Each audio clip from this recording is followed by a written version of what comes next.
સનાતન ધર્મનો નાદ ગજવવા અનહદ નાદમાં આપ સૌ ભક્તજનોનું સ્વાગત છે. આજના વિડીયોમાં આપણે શ્રીમદ ભગવદ્ ગીતાના 10મા અધ્યાય વિભૂતિ યોગનું શ્રવણ કરીશું. અધ્યાય 1 થી 9ની લિંક આપને ડિસ્ક્રિપ્શન બોક્સમાં મળી રહેશે. જય શ્રી કૃષ્ણ. ભગવાન શ્રી કૃષ્ણ કહે છે, હે અર્જુન, હું કોઈ પણ સમય પ્રગટ થાઉં તો તેની મોટા દેવતાઓ કે ઋષિ મુનિઓને પણ ખબર નથી હોતી. દેવો તથા મોટા ઋષિઓની ઉત્પત્તિનું મૂળ કારણ જ હું છું. એટલે મારી દયા ન થાય ત્યાં સુધી મને કોઈ જાણી ના શકે. હું બધાના મૂળ રૂપ છું. મારો કદી જન્મ નથી એવું જાણીને જે મને પરમેશ્વર તરીકે માને છે તે માણસને કોઈ જાતનો મોહ થતો નથી અને તેના બધા પાપ પણ નાશ પામે છે. બુદ્ધિ, જ્ઞાન, અકળામણ, માફીનો ભાવ, સત્ય, ઇન્દ્રિયોનું દમન અને શમન, સુખ, દુઃખ, જન્મ, નાશ, બીક, અભયપણું, અહિંસા, મમત્વ, સંતોષ, તપ, દાન, જશ, અપજશ, આ જે પણ બને છે તે બધું જ પરમાત્માની પ્રેરણાથી જ બને છે. ભૃગુ વગેરે ઋષિઓ, સનકાદિ મુનિઓ તથા તે બધાના પૂર્વજો, સ્વયંભૂ વગેરે મનુઓ, આ બધા જ ઈશ્વરમાં આસ્થાવાળા હતા. તે બધા ઈશ્વરના જ સંકેતથી પેદા થયા હતા. ભૃગુ વગેરે મુનિઓની પ્રજાથી જ જગત ભરેલું છે. પરમાત્માની આવા પ્રકારની વિભૂતિઓને જે જાણે તે ખરેખર યોગ પામીને પ્રભુમય બની જાય છે. આ જગતનું કારણ પરમાત્મા છે અને જગતનું હલન ચલન પણ તેમના વડે જ થાય છે. ભગવાનના બુદ્ધિવાળા સાચા ભક્ત આ બધું સમજે છે અને તેથી પૂરી શ્રદ્ધા અને ભક્તિ રાખીને તેઓ હંમેશા પ્રભુનું ભજન કરે છે. આ ભક્તોનું ચિત્ત પ્રભુમાં જ હોય છે. તેઓ ઇન્દ્રિયો ઉપર કાબૂ રાખે છે અને પ્રભુને પોતાના પ્રાણ પણ સોંપી દે છે. આવી રીતે સતત ભગવાનનો જ વિચાર કરનાર સંતોષી ભક્ત અહર્નિશ પ્રભુમાં જ મસ્ત રહે છે. પરમાત્માનું આવું ભજન કરનાર બુદ્ધિ યોગ પ્રાપ્ત કરે છે અને તેનાથી જ તે પરમાત્માને પામે છે. ભગવાન તેના અંતરમાં વસીને જ્ઞાનરૂપી પ્રકાશમય તેજ પાથરે છે. તેથી સંસારરૂપી અજ્ઞાનમય અંધકાર નાશ પામે છે. ત્યારે અર્જુન બોલ્યા, હે પ્રભુ, ભૃગુ વગેરે મોટા ઋષિઓ, દેવર્ષિ નારદ, વેદવ્યાસજી આ બધા જ કહે છે કે તમે પરબ્રહ્મ, અત્યંત પવિત્ર, પરમધામ, નિત્ય, આદિદેવ, પોતાની જાતથી જ પ્રકાશિત, પરમ તેજ અને સર્વવ્યાપક છો અને હું પણ આ વાતને માનું છું. તમારી લીલા સ્વરૂપોને દેવો કે દૈત્યો કોઈ જાણતું નથી. હે પુરુષોમાં શ્રેષ્ઠ, તમે બધા પ્રાણીઓને ઉત્પન્ન કરનારા અને બધા ભૂતોના ઈશ્વર છો.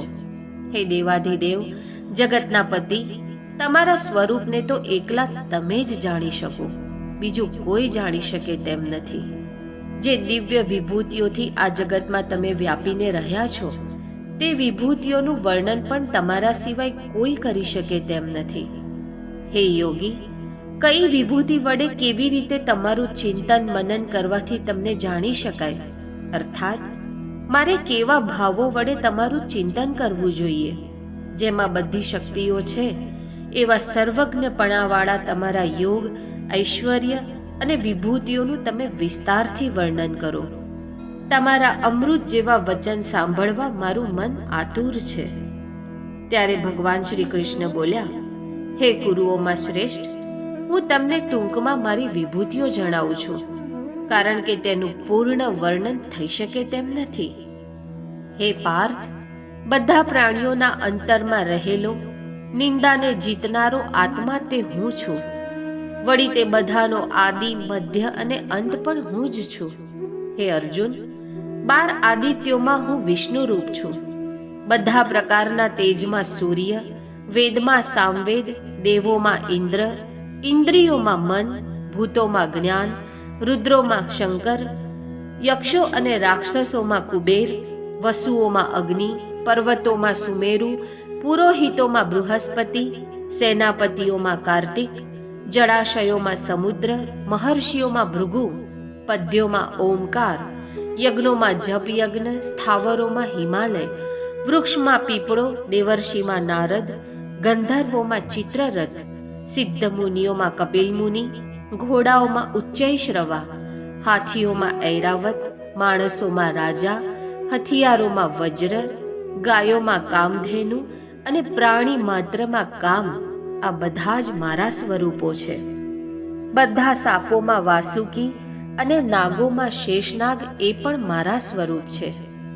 જળમાં રહેનારાઓમાં વરુણ, પિતૃઓમાં અર્યમા, શિક્ષા કરનારાઓમાં યમરાજ, દૈત્યોમાં પ્રહલાદ, ગણતરી કરનારાઓમાં કાળ, પ્રાણીઓમાં સિંહ, પક્ષીઓમાં ગરુડ, પવિત્ર કરનારાઓમાં વાયુ, હથિયાર ધારણ કરનારમાં શ્રી રામ, જળચર પ્રાણીઓમાં મગર, નદીઓમાં ગંગા, તેમજ સૃષ્ટિના આદિ, મધ્ય અને અંત, આ બધા જ મારા સ્વરૂપો છે.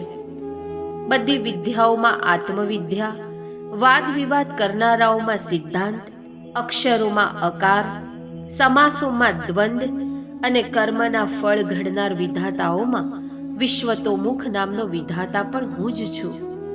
બધાનો નાશ કરનાર મૃત્યુ અને બધાની ઉત્પત્તિ કરનાર પણ હું છું. સ્ત્રીઓમાં કીર્તિ, વાણી, શ્રી, સ્મૃતિ, મેધા, ગતિ અને ક્ષમા એ પણ મારા સ્વરૂપો છે. સામવેદમાં બૃહત્સામ, છંદોમાં ગાયત્રી, 12 મહિનાઓમાં માગશર, 6 ઋતુઓમાં વસંત ઋતુ, છેતરનારાઓમાં જુગાર, તેજસ્વીઓનું તેજ, વિજય મેળવનારનો વિજય, મહેનતુનો ઉદ્યોગ, સાત્વિક લોકોનું સત્વ, વૃષ્ણિ વંશમાં જન્મેલાઓમાં વાસુદેવ, પાંડવોમાં અર્જુન, વેદ જાણનારાઓમાં વેદવ્યાસ, કવિઓમાં શુક્રાચાર્ય, દમનકારોમાં દંડ, ગુપ્ત બાબતોમાં મૌન અને જ્ઞાની માણસોનું જ્ઞાન એ મારા જ સ્વરૂપો છે. હે અર્જુન, સઘળા પ્રાણીઓનું બીજ એટલે કે ઉત્પત્તિ સ્થાન હું જ છું. આખા જગતમાં મારા સિવાય બીજું કશું જ નથી. દરેકમાં મારો વાસ છે. હે પરમ તપ, હું અંતર્હિત છું અને તેથી મારી વિભૂતિઓનો કોઈ પાર નથી. એટલે મેં ટૂંકમાં તેનું વર્ણન કર્યું છે. જે વસ્તુ ઐશ્વર્યવાળી હોય, સંપત્તિવાળી હોય, પ્રભાવશાળી હોય, શક્તિવાળી હોય, સારભૂત હોય, તે બધી જ વસ્તુ મારા તેજમાંથી જ ઉત્પન્ન થયેલી છે. હે અર્જુન, આનાથી વિશેષ જાણવાથી તને કશો વધુ લાભ નથી. હું આ આખા જગતને મારી માયાના એક અંશ જેટલા બળ વડે ધારણ કરું છું. આ સાથે અહીં શ્રીમદ ભગવદ્ ગીતાનો 10મો અધ્યાય વિભૂતિ યોગ પૂર્ણ થાય છે. બોલ શ્રી કૃષ્ણ કનૈયા લાલ કી જય.